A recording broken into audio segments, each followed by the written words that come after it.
Estará a cargo de Daniel Yepes, doctor en Ciencias Sociales, profesor de la Universidad Nacional de Tucumán y de la Universidad Nacional de Jujuy. Cristian Bojanowski, periodista del diario Tiempo Argentino, autor del libro El aluvión, del piquete al gobierno, los movimientos sociales y el kirchnerismo. A continuación, dirigirá unas palabras Rafael Cor, de Universica. Las cátedras populares son una iniciativa del Ministerio de Desarrollo Social que se organizó acá localmente a partir del centro de referencia del Ministerio de Desarrollo Social, y también participamos en la organización varias agrupaciones. Una es Universica, de la que formo parte, que somos un grupo de universitarios, fundamentalmente docentes, pero sobre todo interesados en apoyar y en difundir y en debatir sobre el proyecto nacional, popular y democrático que está llevando adelante el gobierno nacional. Y el fenómeno que ocurre ahí, que es el que yo creo que tiene vigencia hoy, es que esas organizaciones se convierten, sobre la base de su propio discernimiento y de la aceptación de construir ese proyecto y de asumir que el líder de ese proyecto era Néstor Kirchner, se convierten en la militancia organizada del kirchnerismo.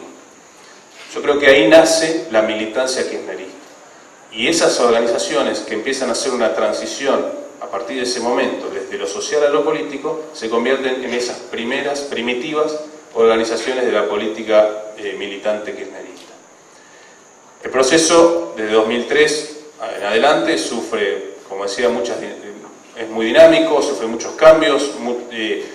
Cuando yo hablo del aluvión en el libro también lo utilizo no solo para mencionar irónicamente y a modo de reivindicación también aquello que dijo un diputado radical en los primeros años de Perón, que había un aluvión zoológico refiriéndose a la clase trabajadora ingresando al Congreso,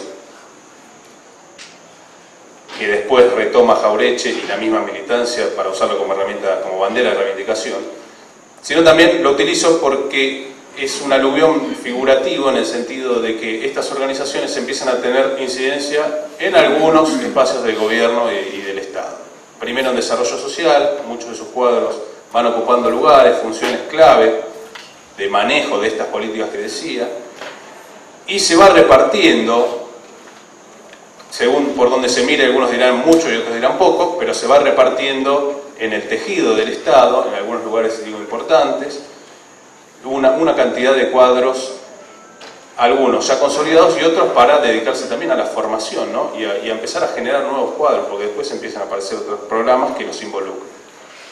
Como si querés un aluvión democrático de participación por ensanchar y reconstruir lo democrático en la sociedad argentina, volvió a plantearse como una militancia de resistencia frente a los planes de ajustes que eran copiados o herederos de la lógica del modelo neoliberal, ¿no? Si uno está de acuerdo con esto,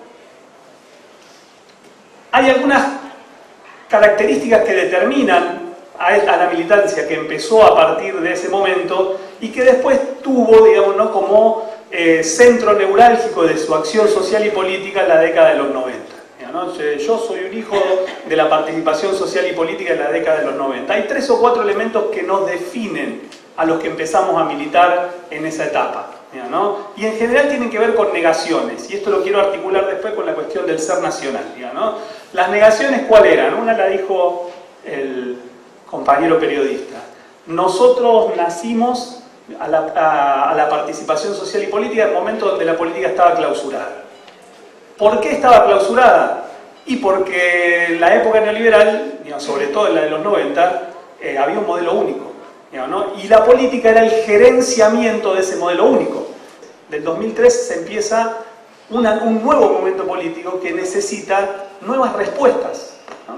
Y acá es donde termino de atar todas las cosas para dar lugar al debate, ¿no? Nosotros a partir del 2003 empezamos a transitar un sendero distinto en la política.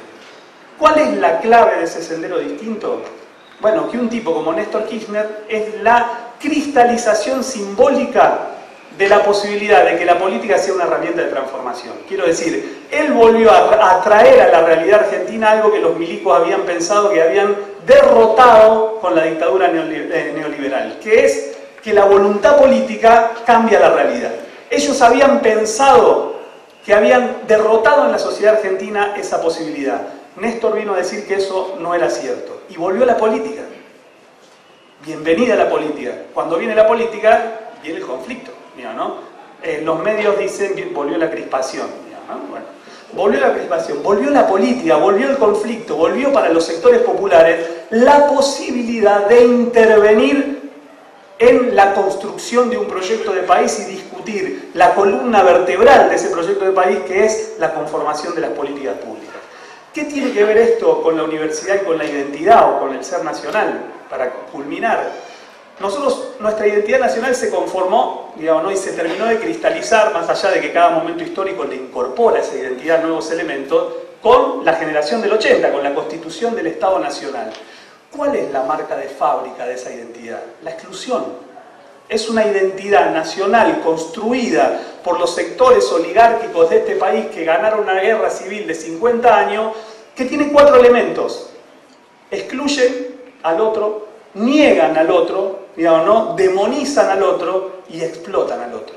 Digamos, entonces, si es algo que es la identidad nacional para la Argentina y para los sectores populares, es la lucha por ampliar los márgenes en clave popular de esa identidad excluyente. Cada vez que hay un proceso virtuoso donde el campo popular tiene la posibilidad de discutir proyectos de país, también tiene la posibilidad de discutir los márgenes de amplitud de la identidad nacional. Digamos, ¿no? La fiesta del Bicentenario fue un ejemplo cabal de esa participación y esa posibilidad concreta que tiene el pueblo argentino de ir a la búsqueda de ampliar los márgenes de la identidad nacional. ¿Qué tiene que ver con esto con la universidad? Bueno, muchísimo, digamos, ¿no? La universidad es el residuo, la construcción simbólica más alta de la construcción de conocimiento, ¿no? Esa construcción de conocimiento que empezó en este continente, y no es un ejercicio vacuo recordarlo, las universidades se crearon en este continente no para construir conocimiento liberador, sino para construir conocimiento que garantice el colonialismo, ¿no? Después, bueno, las sociedades, los momentos, los procesos convierten eso en una disputa de sentidos y en el interior de esa institución o de lo instituido aparece lo instituyente como posibilidad política de liberación. Pero la universidad se creó acá para patentizar el colonialismo, ¿no? Esa es la marca de origen de la universidad en América, digamos, ¿no? Bueno, después, entonces, la cuestión de la universidad tiene que ver con esta cuestión para mí fundamental. Y vuelvo a lo dicho para terminar. El Estado tuvo que transformarse. Este Estado es el mismo de los 90, pero con la voluntad política que le imprimieron tipos como Néstor, nosotros a ese mismo Estado le pudimos dar batalla interna para forzarlo a tener políticas públicas de cara a la inclusión y a la emancipación del país. Digo, en el Estado hay un debate al interior, ¿no? Y a veces uno piensa que ya es hora de una transformación más profunda del Estado, porque con este Estado neoliberal no nos alcanza para ir a la profundización del modelo, digamos, ¿no? Entonces, pero el Estado tuvo que dar una batalla al interior de sí mismo para ser, digamos, no un sujeto, un objeto o una herramienta en clave de los intereses populares.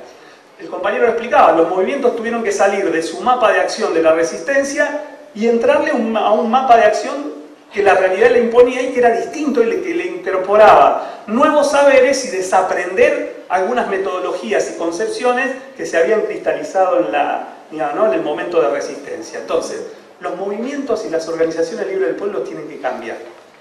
El Estado tuvo que cambiar. Néstor le construyó al peronismo la oportunidad de una nueva memoria histórica, o sea, de un cambio al interior de esa identidad para transformarlo o intentar llevarlo de ser la herramienta de los sectores, digamos, concentrados para construir un país desigual, a ser una herramienta que la puesta en clave de un proyecto virtuoso de cara a los intereses de las mayorías. Yo me pregunto, y les hago la pregunta, ¿la universidad no tendrá que cambiar, también?